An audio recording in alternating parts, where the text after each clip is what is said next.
goes, the torpedo will hit the target.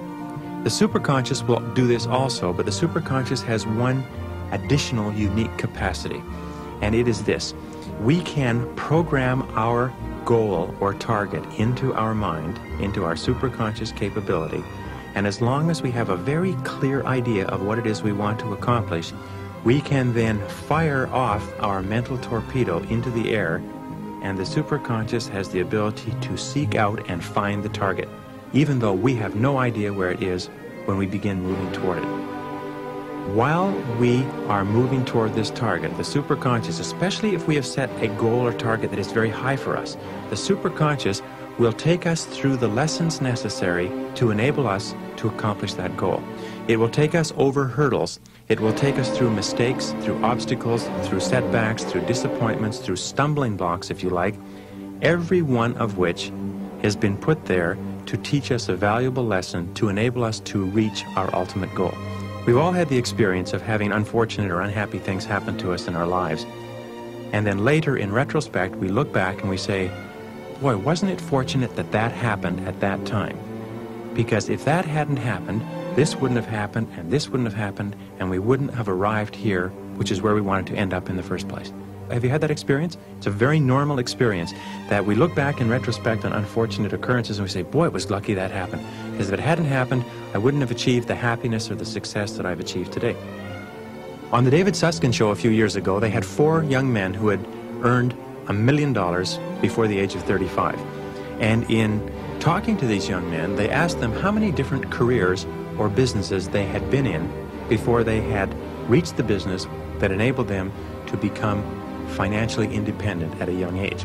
And it turned out that they had each been in an average of 18 businesses before they reached the one that enabled them to be financially successful. Now, the logical question is this: did they fail in 17 businesses?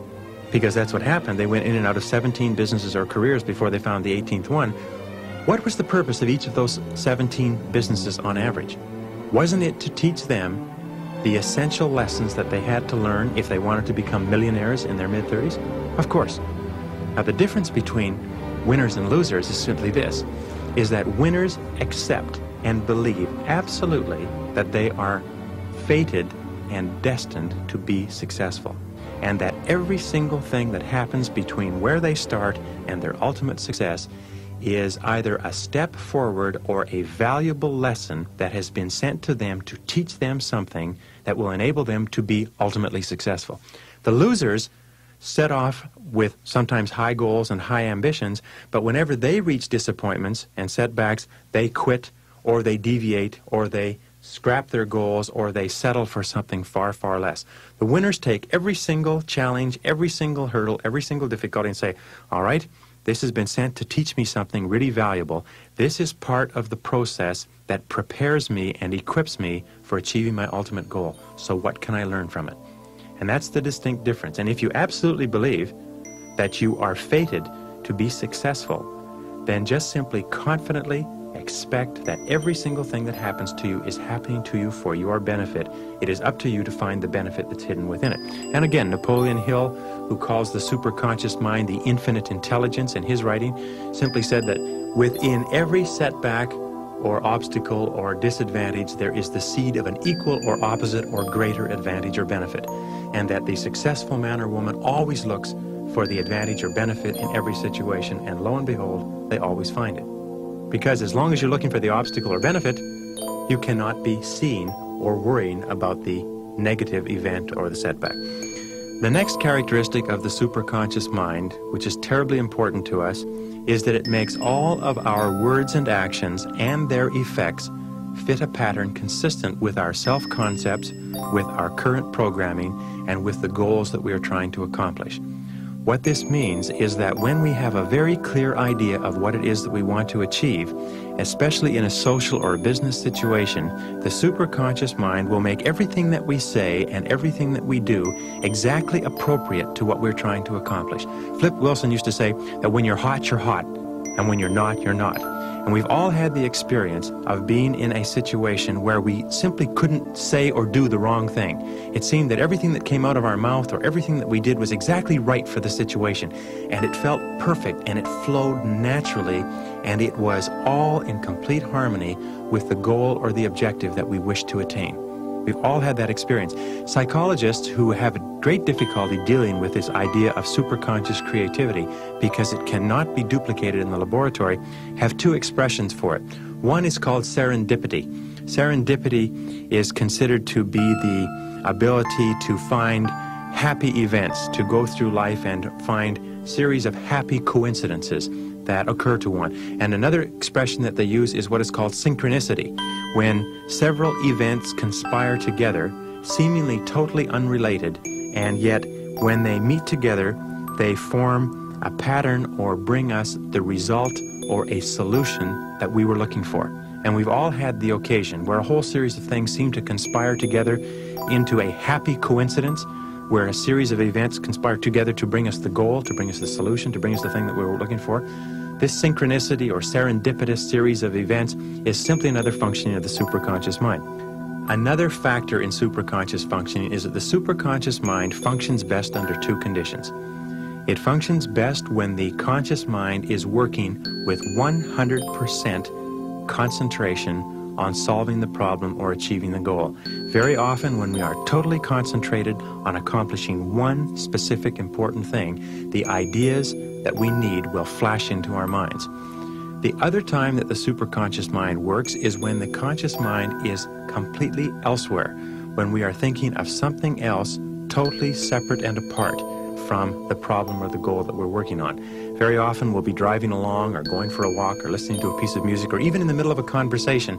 The idea or the answer that we have been searching for will shoot into our mind with crystal clarity. The superconscious mind does not function when we are mulling over our problems or our goals. The superconscious mind only works when we are concentrating totally or when we're not thinking about it at all. So it is a very good idea to try both on every problem, to try both on every goal, and I'll give you some methods to do that in a couple of minutes. The superconscious mind also contains all monitor circuits, which means that we can use the superconscious for pre-programming.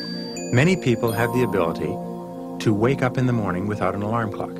This is an ability that everybody has. They can program their mind to wake up within 1 minute of a particular time, whether it's in a pitch black room, whether they've gone to bed early or late, whether they have crossed time zones, and every single time their mind goes off like a little alarm clock and wakes them at exactly the precise moment that they've programmed into it. As a matter of fact, nobody needs alarm clocks. The only reason we use alarm clocks is because we doubt this superconscious capability. Has anybody ever wondered why this works? Thousands of people don't use alarm clocks, but they very seldom sit down and say, well, why is this? Why is it that it's possible to program this time so clearly into my mind and wake up within a minute of that time? Another way that you can use this superconscious capability is in getting parking spots. Many people can get parking spots 20 out of 20 times on crowded city streets. My wife, for instance, has a series of things that she does in a given day, banks that she visits and stores and so on. Because we have 2 small children, it's not convenient to park way out in the parking lot or a long way from the entrance to these stores or shopping centers. So she has a particular parking stall in front of each place that she's going to, which she visualizes.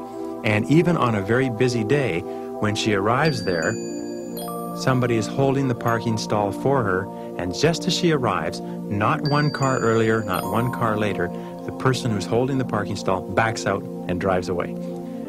Anybody can use this to get parking stalls. I personally can get 2 parking stalls on a downtown street in any city in North America. You can develop it to the capability where you can win bets on it. All you do is clearly visualize a parking stall in front of the building where you want to park, and you will find that each time that you arrive there, to the degree to which you absolutely believe it will be there, the parking stall will be there. And I've had thousands of people tell me that they've been doing this for years, and their friends are just so outraged and irritated because they can do it every single time, and they absolutely believe, and this is very, very important, the degree of belief and confidence that we have in this superconscious functioning is the exact degree to which it functions. If our belief is total, the superconscious mind functions totally and continuously. If our belief is half, then it functions half the time. If our belief is 10%, it only functions 10% of the time. It's totally controlled by our own minds. With regard to pre-programming the computer, you can remind yourself to make a phone call at a certain time. You can remind yourself to take something from home to the office or from work to home. You can remind yourself to drop